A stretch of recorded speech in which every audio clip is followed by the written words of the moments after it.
So a lot more Target customers are planning to sue the retailer over the massive credit card breach.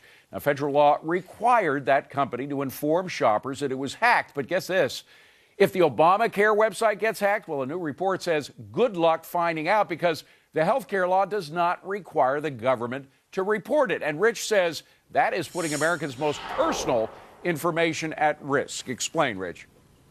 Yeah, really in two ways, David. I mean, number one, look at what this administration has done through the IRS, through the NSA, and through other agencies to spy on Americans. So you have that risk from the government itself. And then you have the hacker risk. Hacker or security experts like John McAfee months and months ago warned about how porous Obamacare is. So that for hackers to come in and steal accounts and steal information is a real threat. It's not only a real threat, it's happened, Mark. The DHS, the Department of Homeland Security, has reported 16 times there have been cyber attacks on this information.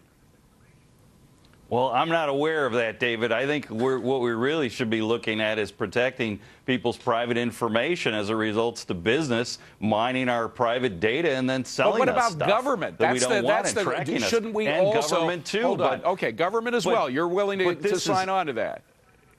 I am, but this is fear-mongering. There hasn't been a problem with the Obamacare site. Wow. And so why are we even worried about this when we have genuine problems related to NSA Sabrina, spying and relating to business? That's your question, and let me answer your question. The reason why we do is because not only has DHS warned that it's happened, but we also have anecdotes. The Minneapolis Star-Tribune noted that there was an insurance broker who received an email containing information on 2,400 people who'd signed up for MN Sure, the exchange in Minnesota. 2,400 people had information like Social Security numbers, personal business information exchanged with somebody outside the system. That's dangerous.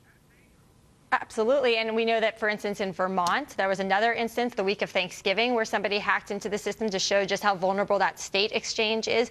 And we know that we have more than a dozen attorneys generals from around the country who have written to Secretary Sebelius imploring her to do more to make sure that those navigators, those people who are supposed to be helping people navigate the website, that they actually go through proper background checks. And the Secretary has not done any of that. We know that many of these people, some of them are good, but some of them have been sort of chosen haphazardly, and they have all sorts of access to our personal information. So unfortunately, I think that identity theft is not going to be just a side effect. It is a symptom of this law. And Steve, now people under the force of law are being compelled to put information that may not be safe into these exchanges.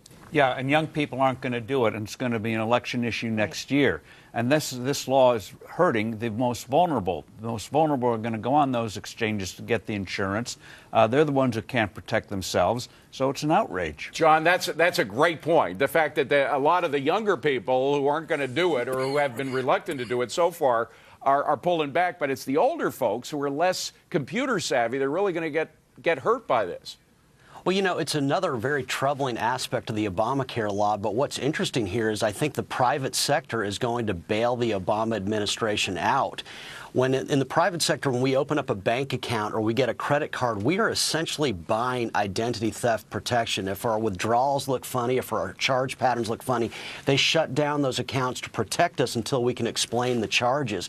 And so assuming the ACA pursues a sieve for private information, it will oddly enough be the private sector that saves individuals from the Obama administration. EMAC, will the private sector come charging to the defense of our privacy? And it's a funny twist. Remember the president said to the private sector, hey, you didn't build that. Well, now the private sector can say to the president, you didn't build that correctly. So we're going to have to step in. But here's the thing. We've got Representative Diane Black, Republican out of Tennessee, saying that, you know what, the government should tell Americans exactly when and how they were hacked into, if they're hacked into on those healthcare sites. I can't believe it's come to this. We've only just rolled out the law, and we're talking about people's household income and their personal information now getting hacked into. That's stunning. And David, they were warned in advance that this was going to be a huge problem, and they ignored it. If you did that in the private sector, you'd be drowning in lawsuits. Well, Rich, you're in Silicon Valley. You know the computer industry very well. Is there a way out of this? Is there a way to build the firewalls for a system like this?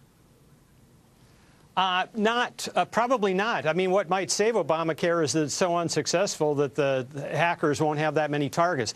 But I say that somewhat facetiously.